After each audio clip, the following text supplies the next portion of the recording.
ان کے اندر ایک نبی کو بھی بھیج جو انہی میں سے ہو اور ان کو آ کر تیری آیات کی تعلیم دے، تیری حکمت کی تعلیم دے۔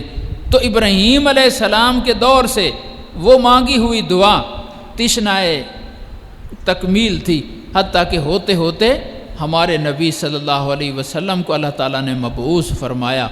مکہ میں رہائشی ہیں اور مکہ والوں میں سے ہیں، حضرت اسماعیل علیہ السلام کی اولاد میں سے ہیں۔ اور عجیب بات یہ ہے کہ ابراہیم علیہ السلام کی دعا مانگی ہوئی ہے کہ یا اللہ ایک نبی بھیج، شرط کیا ہے؟ انہی میں سے ہو، انہی کی نسل میں سے ہو۔ اب ابراہیم علیہ السلام کو کتنی صدیاں گزر گئیں، مکے سے دنیا سے گئے ہوئے کتنی صدیاں گزر گئیں، لیکن مکے کا رہائشی ہو، اسماعیل علیہ السلام کی اولاد میں سے ہو، اور اس نے دعویٰ کر دیا ہو کہ میں وہی دعا کا ثمر ہوں، میں نبی ہوں، اور جو ابراہیم علیہ السلام نے دعا مانگی تھی میں اسی کی دعا کا ثمر ہوں، اللہ نے مجھے اس دعا کی قبولیت کے ذریعے نبی بنا کر بھیج دیا اور میں نبی بن کے آ گیا۔ کوئی جھوٹا دعویٰ بھی تو کر سکتا تھا، لیکن اتفاق کی بات یہ ہے کہ اس شہر میں رہتے ہوئے نبوت کا اس طرح سے جھوٹا دعویٰ نہ تو حضور صلی اللہ علیہ وسلم سے پہلے کسی نے کیا اور نہ آج تک کسی نے کیا ہے۔ حضور صلی اللہ علیہ وسلم دنیا میں ادھر ادھر ہو رہے ہیں، ہر شہر میں کھڑے ہو رہے ہیں مدعیان نبوت، لیکن مکے میں نہ اس سے پہلے کھڑا ہوا نہ اس کے بعد کھڑا ہوا۔ ہرقل نے جب ابو سفیان سے حضور صلی اللہ علیہ وسلم کے بارے میں معلومات لینی چاہیے کہ یہ کون شخص ہیں جس نے مجھے خط لکھا، اپنا کلمہ پڑھنے کا حکم دیا، تو اس نے کئی سوالات کیے ہرقل نے۔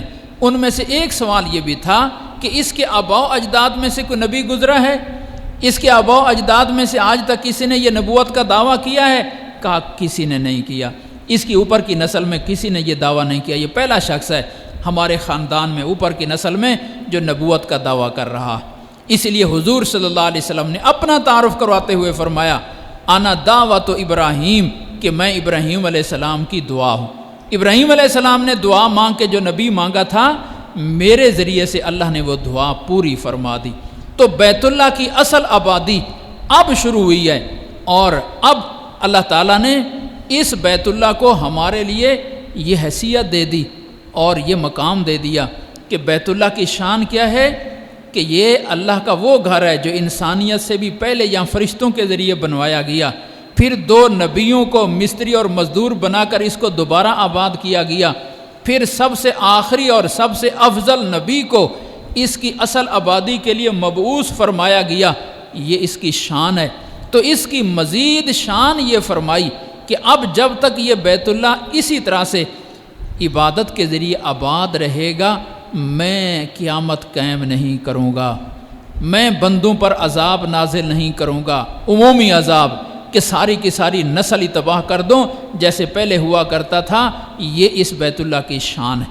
چنانچہ کفار مکہ نے ایک دفعہ اپنی بدبختی کو دعوت دیتے ہوئے یہ عمل کیا، اکٹھے ہوئے بیت اللہ کا غلاف پکڑا، بیت اللہ کا غلاف پکڑ کے دعا مانگنے لگے کہ یہ سمجھتے تھے کہ اس سے بڑی دنیا میں دعا قبول ہونے کی جگہ کوئی نہیں ہے۔ اور قرآن نے وہ دعا نقل کی، اللہم ان کان ھذا هو الحق من عندک فامطر علینا حجارۃ من السماء او ائتنا بعذاب علیم۔ یا اللہ، محمد صلی اللہ علیہ وسلم کہتے ہیں کہ میرا دین سچا ہے، ہم کہتے ہیں ہمارا دین سچا ہے۔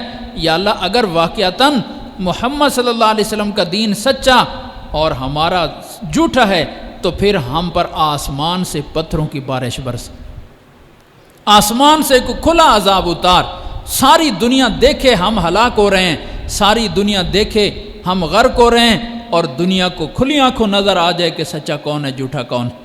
اپنے بارے میں خود بد دعا مانگ رہے ہیں عذاب کی۔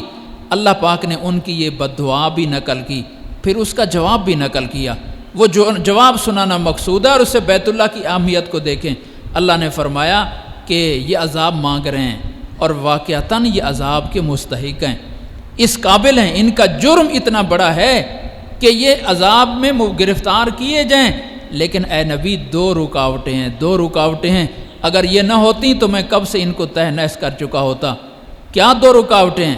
وَمَا كَانَ اللَّهُ لِيُعَذِّبَهُمْ وَأَنْتَ فِيهِمْ۔ ایک رکاوٹ یہ ہے کہ جب تک کوئی نبی اپنی قوم میں موجود ہوتا ہے میں قوم کو عذاب نہیں دیتا، اے نبی صلی اللہ علیہ وسلم آپ ان کے اندر موجود ہیں، آپ کے ہوتے ہوئے میں ان کو عذاب نہیں دیتا۔ دوسری رکاوٹ یا اللہ کیا ہے؟ وما کان اللہ معذبہم وہم یستغفرون۔ دوسری رکاوٹ یہ ہے کہ یہ طواف کرتے ہیں اور طواف کے دوران استغفار کرتے تھے۔ جب طواف کر رہے ہوتے تھے تو اللہ تعالیٰ سے معافیاں مانگتے تھے گناہوں کی، استغفار کرتے تھے۔ حالانکہ مشرک ہیں، کافر ہیں اور وقت کے نبی کے دشمن ہیں، لیکن بیت اللہ کا طواف کر رہے ہیں، ساتھ ساتھ استغفار کر رہے ہیں۔ اس استغفار نے ان کو اللہ کے عذاب سے بچایا ہوا ہے۔ اس سے اہمیت اندازہ لگائیں استغفار کی طاقت کی، کہ وہ پورا مکہ ہلاک ہو جانا چاہیے، وہ چند لوگوں کے استغفار کی وجہ سے پورا مکہ بچا ہوا ہے۔ تو جس کا استغفار پورے مکہ کو بچا سکتا ہے، اس کا استغفار اپنے گھر کو نہیں بچا سکے گا۔ اگر وہ آدمی خود اپنے لیے استغفار کی کثرت شروع کر دے تو کیا خیال ہے؟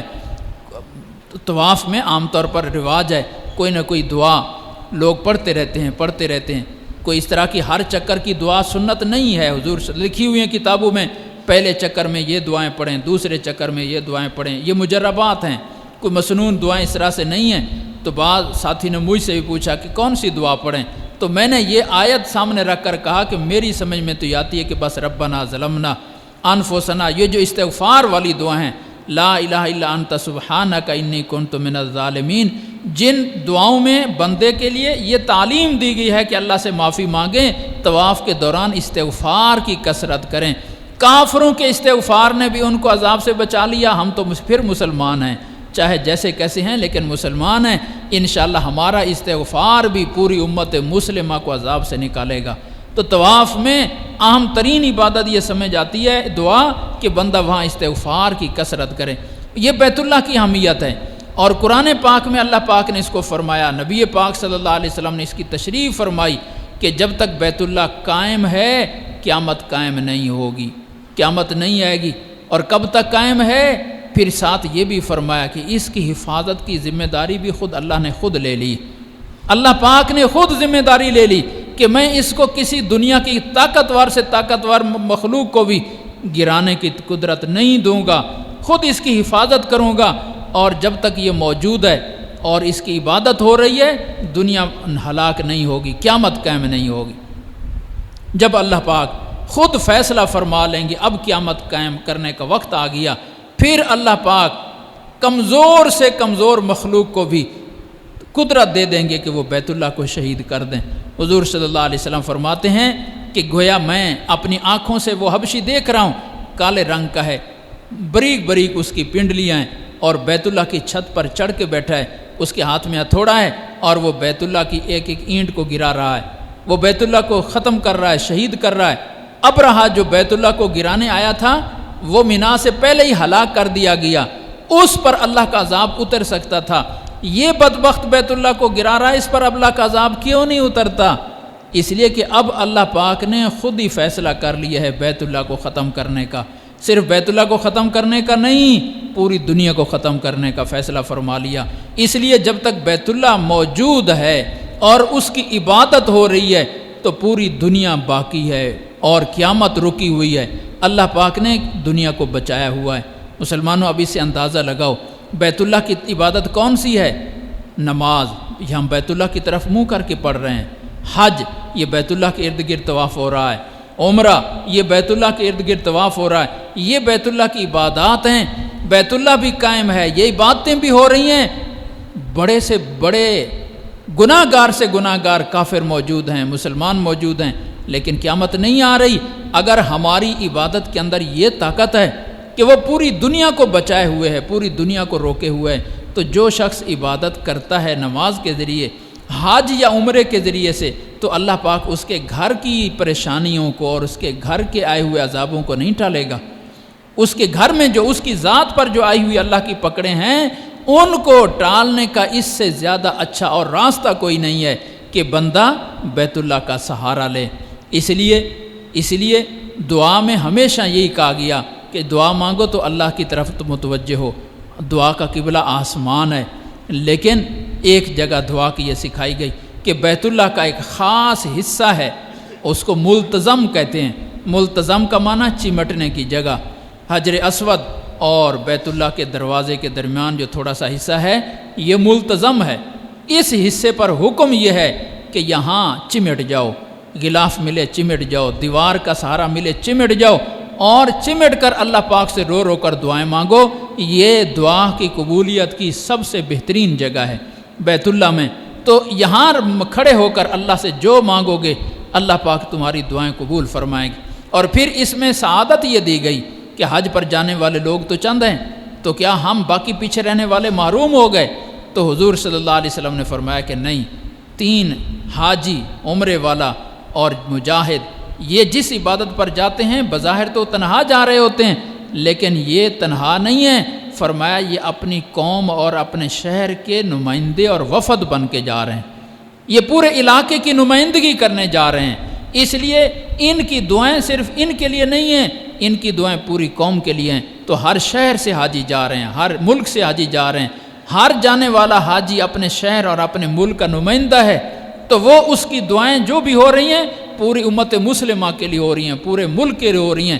تو بظاہر ساری دنیا کے کتنے کروڑ ارب ان مسلمان ہیں، اور ان میں سے حج کرنے والے 40-50 لاکھ ہیں، باقی مسلمان تو بظاہر اس سعادت سے محروم ہیں، محروم نہیں ہیں، وہ ان کے ذریعے، کیونکہ وہاں جو گئے ہوئے ہیں وہ ہم سب کی طرف سے نمائندہ بن کے گئے ہوئے ہیں، اس لیے ہم بھی ان کی برکات سے محروم نہیں ہیں، خالی نہیں ہیں، ان کے ذریعے سے باقی ساری امت پر وہ رحمت کی برسات برس رہی ہے۔ اللہ پاک ہمیں اس کی قدر کی اور نعمت کی توفیق عطا فرمائے۔ سنتے ادا فرمائے۔